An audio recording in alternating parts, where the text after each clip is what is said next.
Hi, this is Grandpa Gary. I'm back to read another one of the stories that I wrote, and I wrote this one for my great grandson, Nolan. And this one is probably for older kids. Encourage mom and dad to listen to this story first. Um, it's got a little mild kind of violence in it. I think it's pretty good though, and that most kids would like it, but please kind of edit at it first and decide whether you think your child's old enough to hear this one or not. Here we go with Nolan Gets a Magic Remote Control. Nolan went shopping with his mommy at a Goodwill store. Nolan saw a remote control. It had writing on it. Nolan read it. It said Magic Remote on the front. He asked his mommy if he could buy it. It was only 25 cents. Okay, you may buy it, but remember, it is only a toy, and it really doesn't do magic. Nolan said that was all right and that he would pretend it would work. They left the store and Nolan was excited about playing with his new magic remote control. When Nolan got home, he opened the back door on the remote, and inside it said, "Needs batteries to do magic." Nolan asked Daddy for a battery. Daddy said it was a toy and maybe the buttons would light up or flash, but he was sure even if you put a battery in it, it's not going to do magic. Nolan put the battery in. He went into the living room and pointed the magic remote at the TV. He pushed the button. Nolan then heard loud music and a lot of people. He saw cowboys and could tell he was in a saloon, just like he saw in the movies. Want another whiskey, Johnny? The bartender was talking to Nolan. Nolan turned around and saw himself in a mirror. He was a man, and he was decked out like a real cowboy. White cowboy hat, boots, and clothes. Strapped to his sides were two shiny 6-guns in a holster. "How about you get that whiskey and buy me one?" A pretty girl spoke to him. "Who are you? And more important, who am I? And where am I?" "Get us a drink and I will tell you." Nolan got the drinks and sat down with the girl. "Thanks, Johnny. I'm Betty. I'll be your virtual assistant. I can give you advice in your magic world. The magic remote puts you in real movies. I can give you advice in your magic world. The magic remote puts you into the real movies in the West." "Wow, how cool," Johnny said. "Get up, Johnny, I'm calling you out." "What do I do, Betty?" Nolan asked. "Well, you better get up and have a gunfight. You see, if you die in this movie, you also will die in real life." "Maybe the great Johnny Wingo is a coward," the man said. Johnny stood up and said, "You had better leave, 'cause I'm the fastest gun alive. So they will say I am Black Bart. So they say I'm Black Bart. And I say I'm the fastest gun alive, Johnny Ringo." Black Bart quickly drew his gun. But Johnny was faster, and Black Bart was lying on the floor with a bullet in his arm. Black Bart got up and stumbled out. Betty told Nolan to push the button on the remote. Nolan pushed the button. Nolan suddenly was standing in a desert. He was dressed in white, and beside him was a tiny robot. The robot said, "Follow me, Luke, and we can hide in this cave by the mountain." Luke followed the robot. "Betty, are you here?" Luke asked. Nolan, really. Suddenly, the little robot was projecting an image, and it was Betty. "How can I help?" she said. "Who am I, and what do I need to do here?" "Well, your name is Luke Skywalker, and right now you are running from stormtroopers and their leader, Darth Vader. Your little friend is helping you. His name is R2-D2. And you better follow him quickly as 20 stormtroopers and Vader are closing in on you quickly. Luke ran after R2-D2 and they entered the cave. Luke looked on his side and pulled out what he was sure was a lightsaber. He knew it was a powerful weapon. On his other hip, he carried a blaster. R2-D2 told Master Luke to hide behind some rocks. Nolan liked being Luke Skywalker, a Jedi warrior. A laser shot out of R2-D2 and the stormtrooper fell down at the entrance of the cave. 3 more troopers rushed in and Luke fired his blaster 3 times. Each blast hit its mark and 3 stormtroopers fell to the ground. All the rest of the stormtroopers charged in.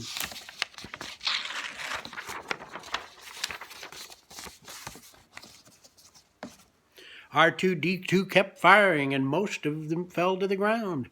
R2-D2 took a hit and was knocked out. 2 troopers made it to Luke and knocked his blaster out of his hand. Before the troopers could shoot Luke, he pulled out his lightsaber and struck them both down in a blaze of light. Luke bent down to see if he could revive R2-D2. Luke heard heavy breathing from behind him. He turned to see, you know who, Darth Vader. Vader was dressed in black with a black cape and a black helmet that covered his face and his head. Vader said to Luke, "Come to me, young man," and he pulled out his lightsaber. "Now I will have to kill you unless you come over to the evil dark side." "Luke Skywalker will never come to the dark side. The Force is with me." And Luke pulled his lightsaber and walked up face to face with Vader. Vader tried to strike Luke, but Luke blocked the attack with his own lightsaber. The two battled each other for a long time. Neither could gain the advantage until Luke suddenly stopped and knelt down before Vader. Darth Vader showed no mercy as his lightsaber struck down on Luke. A beam of light surrounds Luke as he called upon the Force for help. Vader's light bounced off the shield and Luke struck quickly and Vader was down. Darth Vader was defeated and ran out of the cave. Luke revived R2-D2 and said goodbye as he pressed the power button on his remote. Nolan looked around and noticed he was in a sewer. He felt funny and looked into a pool of sewer water to see his reflection. "Oh my God," he said, "I'm a Teenage Mutant Ninja Turtle." He had a mask on and full ninja gear. On his side were ninja nunchucks. Nolan called for Betty. She told him he was correct, that he was in a Ninja Turtle movie, and there was a bank robbery going on, and he must alone stop the bank robbers and save 10 people in the bank. The robbers were armed with machine guns. There were 4 of them. "Hurry, Nolan, before they kill innocent people." Nolan headed to the bank. He climbed out of the sewer in an alley, and behind the bank, Nolan pulled out his ninja rope and threw it high on the roof of the bank. It wrapped securely around a pipe, and Nolan, the Ninja Turtle, climbed up the side of the building to the top of the roof. He pulled off a vent and slid down a hole into the bank. He was on the 2nd floor above the robbers and the captive people. The people were all tied up. Nolan saw one of the robbers grab a man, untie him, and told him to open the safe. The robbers were not wearing masks, and Nolan knew they would probably kill the people because all of the people could tell him what they looked like. The man opened the safe, and 3 of the robbers started putting money into the sacks.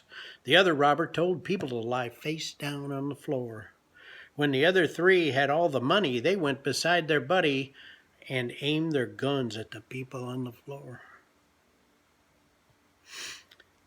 With Ninja Turtle reflexes, Nolan, the Teenage Mutant Ninja Turtle, jumped from the 2nd floor and landed on the 2 robbers and knocking them out. Bullets began to fly towards Nolan, but he was too quick.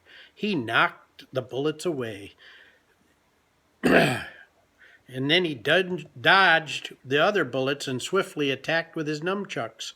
Wham, wham, wham, and Nolan yelled, "Cowabunga, dudes!"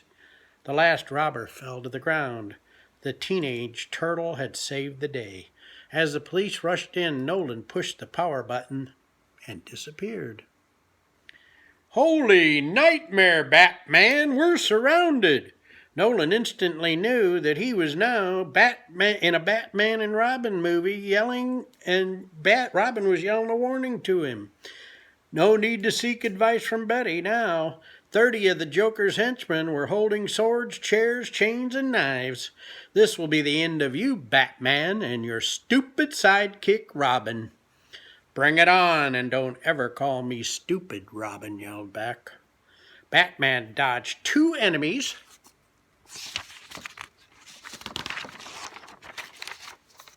and double-kicked them to the ground. Spinning and kicking, Batman saw 2 more hit the ground. Robin took down 1 before 3 more kicked and hit him with chairs and chains. 2 of the Joker's men held Robin as the 3rd was about to push a knife into him when Batman swooped in and pounded him to the ground. The rest of the Joker's men all attacked at once. Fists were flying and feet were kicking until all of the Joker's men were lying on the floor. Batman and Robin stood there looking at them. Commissioner Gordon came in with his police officers and took them all to jail.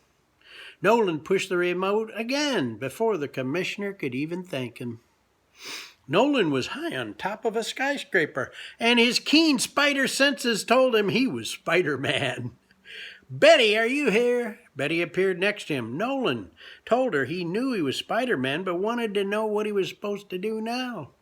"Well," Betty said, "first thing I would do is duck!" Spider-Man quickly ducked, and a bolt of lightning flew over his head. Betty told him the evil Dr. Storm had come to town and was making terrible lightning and thunderstorms to destroy the town and the world. "Save the world, Spider-Man, or you will die with it." Spider-Man turned to see a storm cloud with a head and arms and legs. Dr. Storm had lightning bolts in his body and pointed an arm at Spider-Man. A lightning bolt shot out of Spider-Man's head.